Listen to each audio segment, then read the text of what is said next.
করার পরেও ইন্তেকাল করেছে, মেডিকেল টিম এসে বলছে ওমর তোমার সন্তান মৃত্যুবরণ করেছে, তোমার সন্তান মৃত্যু হয়ে গিয়েছে। তারপরেও তিনি ক্ষান্ত হন নাই। ক্ষান্ত হয়েছিলেন? হন নাই। স্ত্রী ডাক দিয়ে বলেছিল, কেমন শাসক তুমি, তোমার সন্তানকে তুমি বিচার করছো, কেমন করে বিচার করো? তোমার সন্তানকে তুমি বেতের পর বেত আঘাত করতে মৃত্যু পর্যন্ত চলে গেল, তারপরেও তুমি ক্ষান্ত হবে?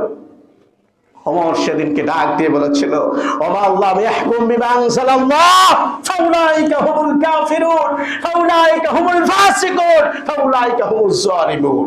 আল্লাহর কোরআন অনুযায়ী, আল্লাহর কিতাব অনুযায়ী যদি বিচার ফয়সালা না করি, স্ত্রী শুনে রাখো, কিয়ামতের ময়দানে মুসিবতের দিনে আল্লাহর সামনে আমাকে দাঁড়াতে হবে, এক কদম আমি সামনে অগ্রসর হতে পারবো না।